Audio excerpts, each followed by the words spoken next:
ಖಂಡ್ರೆ ನಿವಾಸದಲ್ಲಿ ವೀರಶೈವ ಲಿಂಗಾಯತ ನಾಯಕರ ಸಭೆ ನಡೆಸಲಾಗಿದೆ. ಕಾಂಗ್ರೆಸ್ ಲಿಂಗಾಯತ ನಾಯಕರ ಒಗ್ಗಟ್ಟು ಪ್ರದರ್ಶನದ ಸಲುವಾಗಿ ಸಭೆ ನಡೆದಿದೆ. 34 ವೀರಶೈವ ಲಿಂಗಾಯತ ಸಚಿವರು ಶಾಸಕರು ಭಾಗಿಯಾಗಿದ್ದಾರೆ. ಸಭೆಯಲ್ಲಿ ಜಾತಿ ಗಣತಿ ಬಗ್ಗೆ ನಾಯಕರು ಮಹತ್ವದ ಚರ್ಚೆ ನಡೆಸಿದ್ದಾರೆ.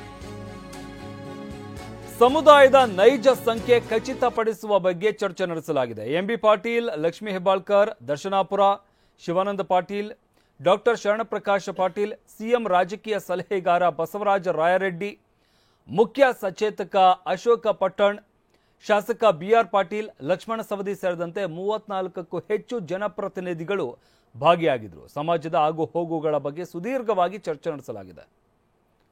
ಈ ಬಗ್ಗೆ ಮತ್ತಷ್ಟು ಮಾಹಿತಿ ನೀಡ್ತಾರೆ ನಮ್ಮ ಪ್ರತಿನಿಧಿ ಪ್ರಸನ್ನ. ವೀರಶೈವ ಲಿಂಗಾಯತ ನಾಯಕರು ಇವತ್ತು ಸಭೆ ನಡೆಸಿದ್ರು ಅಂತ ಹೇಳಲಾಗ್ತಾ ಇರುವಂತದ್ದು. ಯಾರೆಲ್ಲ ಭಾಗಿಯಾಗಿದ್ರು, ಪ್ರಮುಖವಾಗಿ ಯಾವೆಲ್ಲ ವಿಚಾರಗಳು ಚರ್ಚೆ ಆಗಿದ್ದಾವೆ? ಶಮಂತ್, ಕಾಂಗ್ರೆಸ್ನಲ್ಲಿ ಸಮುದಾಯವಾರು ನಾಯಕರ ಸಭೆ ಇದೀಗ ಹೆಚ್ಚು ಗಮನವನ್ನ ಸೆಳೀತಾ ಇದೆ. ಒಂದು ಕಡೆ SC/ST ಸಮುದಾಯದ ಶಾಸಕರು ಮತ್ತು ಸಚಿವರು ಪ್ರತ್ಯೇಕವಾದಂತಹ ಸಭೆಗಳನ್ನ ನಡೆಸ್ತಾ ಇದ್ರೆ, ಲಿಂಗಾಯತ ಸಮುದಾಯದ ನಾಯಕರು ಕೂಡ ಪ್ರತ್ಯೇಕವಾಗಿ ಸಭೆಯನ್ನ ನಡೆಸುವ ಮೂಲಕ ಒಂದಷ್ಟು ಚರ್ಚೆಯನ್ನ ನಡೆಸಿದ್ದಾರೆ. ಈಶ್ವರ್ ಖಂಡ್ರೆ ಅವರ ಸರ್ಕಾರಿ ನಿವಾಸದಲ್ಲಿ ನಡೆದಂತಹ ಒಂದು ಪೂಜಾ ಕಾರ್ಯಕ್ರಮದಲ್ಲಿ ಸುಮಾರು 34ಕ್ಕೂ ಹೆಚ್ಚು ಲಿಂಗಾಯತ ಸಮುದಾಯವನ್ನ ಪ್ರತಿನಿಧಿಸುವಂತಹ ಕಾಂಗ್ರೆಸ್ನ ಸಚಿವರು, ಶಾಸಕರು ಸಭೆಯಲ್ಲಿ ಭಾಗಿಯಾಗಿದ್ರು.